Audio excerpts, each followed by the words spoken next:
First of all, a very good morning to all. We are doing our chapter Retirement or Death of a Partner, in which we have already done questions up to 25. Now we will start question number 26, in which we have to prepare revaluation account. Listen.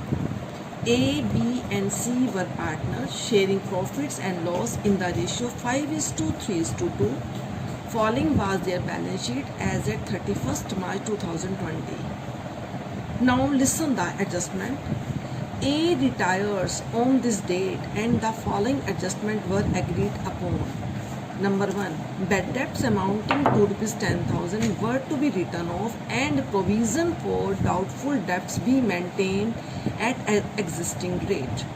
First adjustment, हमने इसका revaluation account बनाना है. तो देखो सबसे पहली adjustment 10,000 का amount bad debts हुआ है जिसको हमने राइट ऑफ करना है. जब हमारे बैड डेब्ट्स होते हैं तो उसको हम सबसे पहले अपने प्रोविज़न में से एडजस्ट करते हैं, लेकिन बैड डेब्ट्स होने के कारण हमारे डेटर्स डिक्रीज होते हैं. तो हमारी जर्नल एंट्री क्या बनेगी? Bad debts account debit to debtors account 10,000.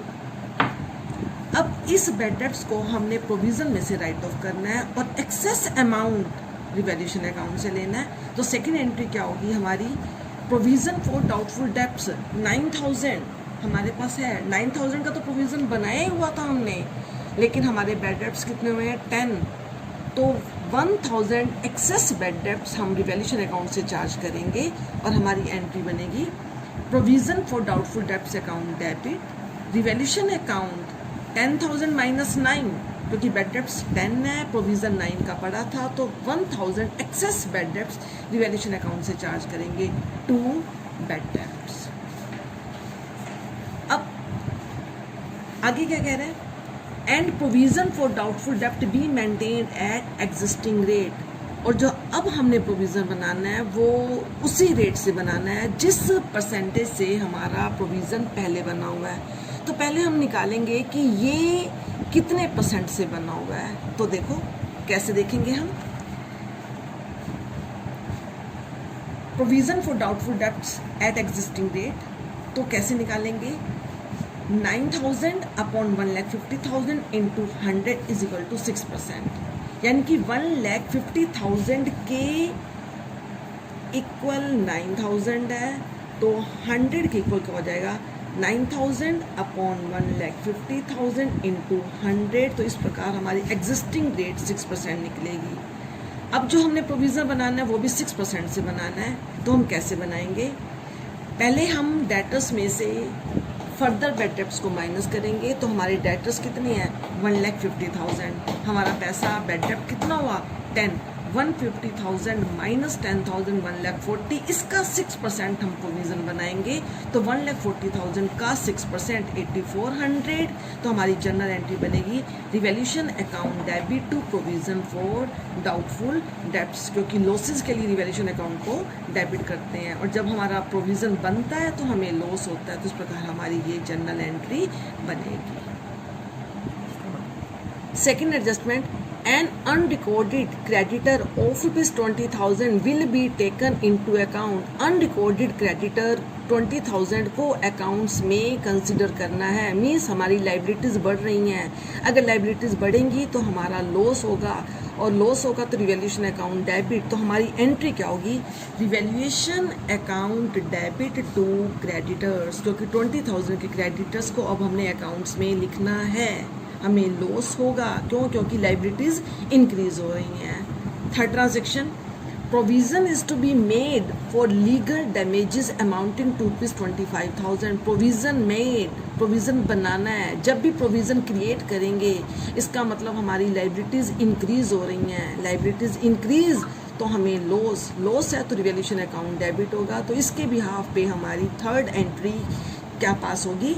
Revaluation account debit to provision for legal damages 25,000.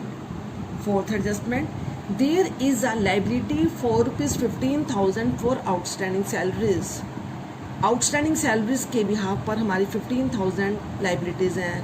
तो देखो आउटस्टैंडिंग सैलरीज हमारी लाइबिलिटी है, तो यहाँ पे भी हमारी लाइबिलिटीज़ इंक्रीज हो रही हैं. Increase in liability, loss, loss के लिए रिवैल्यूएशन अकाउंट डेबिट, तो हमारी क्या जर्नल एंट्री बनेगी, revaluation account debit to outstanding salaries 15,000।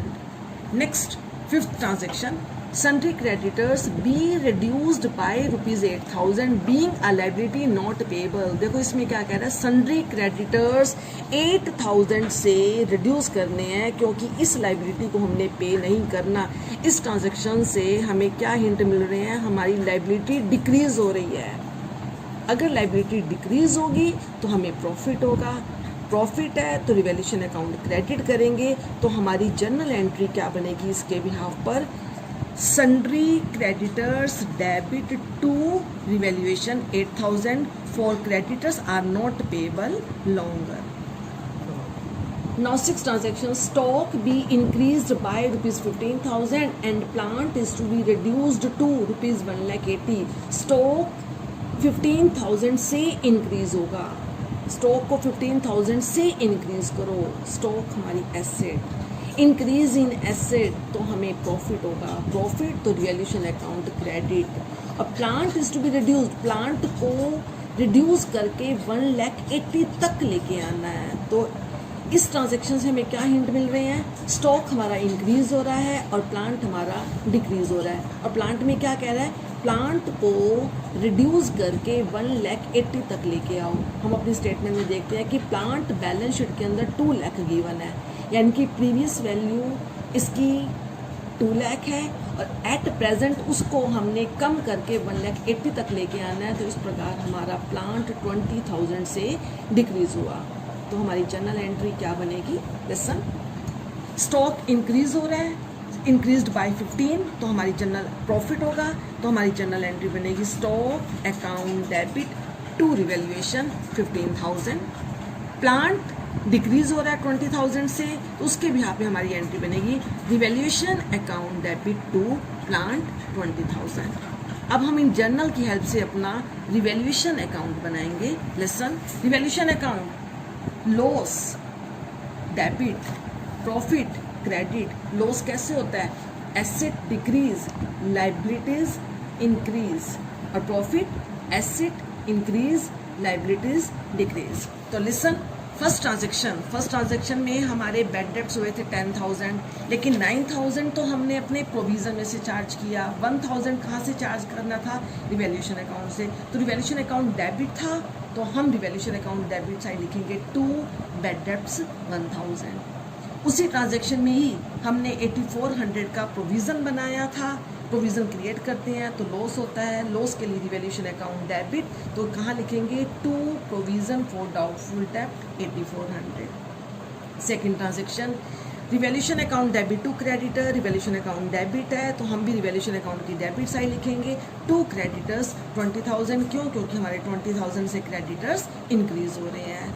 उसके बाद next transaction, revaluation account debit to provision for legal damages, provision damages के लिए बनाना है, तो लॉस है तो revaluation account debit to provision for legal damages. उसके बाद नेक्स्ट है revaluation account debit to salaries, हमारी सैलरीज के लिए प्रोविज़न बनाना है, हमारी लाइबिलिटीज इंक्रीज हो रही हैं, लॉस है तो लॉस के लिए रिवैल्यूएशन अकाउंट डेबिट, तो टू आउटस्टैंडिंग सैलरीज। उसके बाद next transaction, creditors debit to revaluation, हमारे क्रेडिटर्स डिक्रीज हुए हैं और उसके कारण हमें प्रॉफिट हुआ है, प्रॉफिट के लिए रिवैल्यूएशन अकाउंट को क्रेडिट करते हैं, तो हम कहाँ लिखेंगे, by sundry creditors. Next transaction में stock account debit to revaluation, stock की वैल्यू हमारी इंक्रीज हुई है तो रिवैल्यूएशन अकाउंट क्रेडिट है, तो रिवैल्यूएशन अकाउंट को क्रेडिट करेंगे बाय स्टॉक। और उससे नेक्स्ट में revaluation account debit to plant, plant की वैल्यू 20,000 से डिक्रीज हुई है तो हमें लॉस हुआ है, लॉस के लिए हमने क्या करना है, रिवैल्यूएशन अकाउंट को डेबिट टू प्लांट। इस प्रकार हम इनकी बैलेंसिंग कर क्या निकालेंगे, प्रॉफिट और लॉस, और इस सम के अंदर हमारा लॉस आया है 66,400। Now we start question number 27, जिसके अंदर हमने एक्यूमुलेटेड प्रॉफिट और लॉसेस को एडजस्ट करना सीखना है कि उनको कैसे एडजस्ट करते हैं। Listen question number 27, A, B, C and D are partners. Their ratio is 1:2:3:4. D retires and his share taken up by A and B equally. Goodwill valued at 3-year purchase of average profit, which were rupees 20,000. In the books, general reserve showed a balance of rupees 65,000. Prepare D's capital account.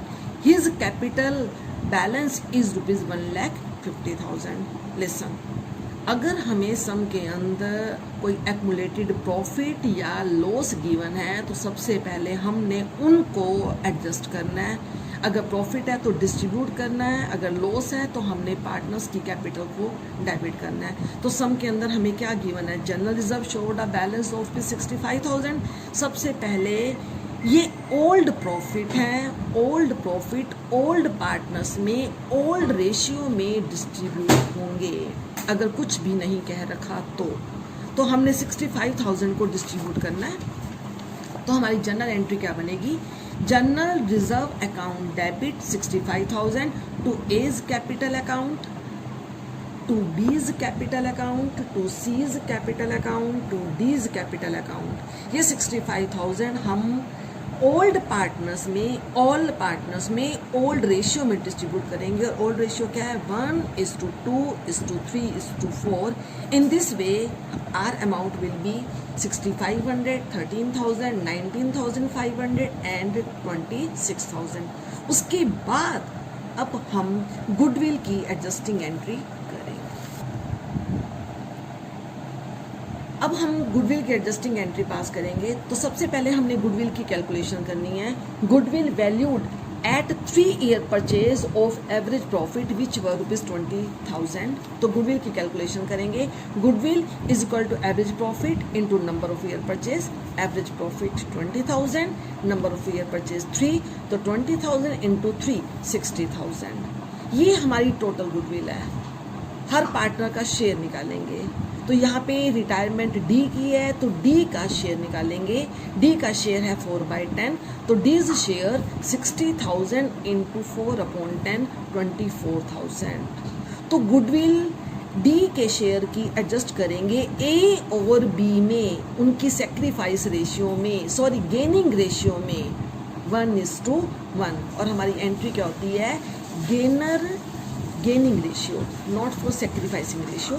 तो gaining ratio 1:1 और हमारी entry होती है gainer debit to sacrificer. Who are the gainers? A and B. तो A is capital debit, B is capital debit to D is capital. D 24 जो ए और B किस ratio में देंगे? 1:1 means 12,000.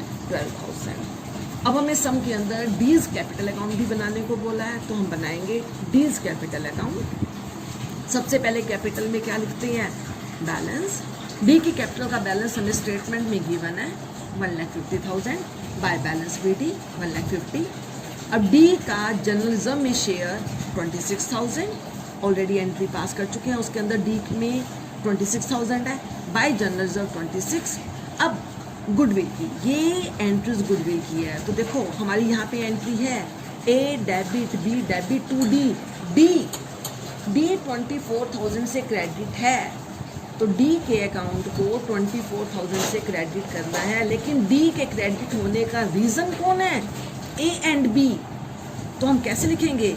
Bye A's capital 12,000 by B's capital 12,000. क्योंकि D के account में total 24 आने हैं लेकिन आने का रीज़न 2 जने हैं तो 2 उसमें लिखेंगे by A's capital by B's capital 12,000. इस प्रकार हमारा अमाउंट बनेगा ये 2 लाख और यही बैलेंस आ जाएगा टू बैलेंस CD 2 लाख. अब हमने न्यू रेशियो भी निकालनी है. तो how we will calculate new ratio? तो calculation of new profit sharing ratio. Listen, D's share 4/10 which is equally taken by A and B in means 1:1. 1:1 means 1/2. तो ए will gain, ए कितने से गेन होगा? 1/2 of 4/10 means 2/10. B will gain 1/2 of 4/10 2/10. A is new share कैसे निकालेंगे? Old plus gain, old share A का 1/10, gain कितना हुआ 2/10, तो टोटल बना 3/10. B is new share, old share is 2/10, gain 2/10, 2/10 plus 2/10 is equal to 4/10. C का share unchange रहेगा, no change because she has not taken any from D, nothing, उसने कुछ भी नहीं लिया. C share remain the same, old ratio 3/10 और new ratio भी 3/10. Hence, new ratio among A, B and C is 3:4:3.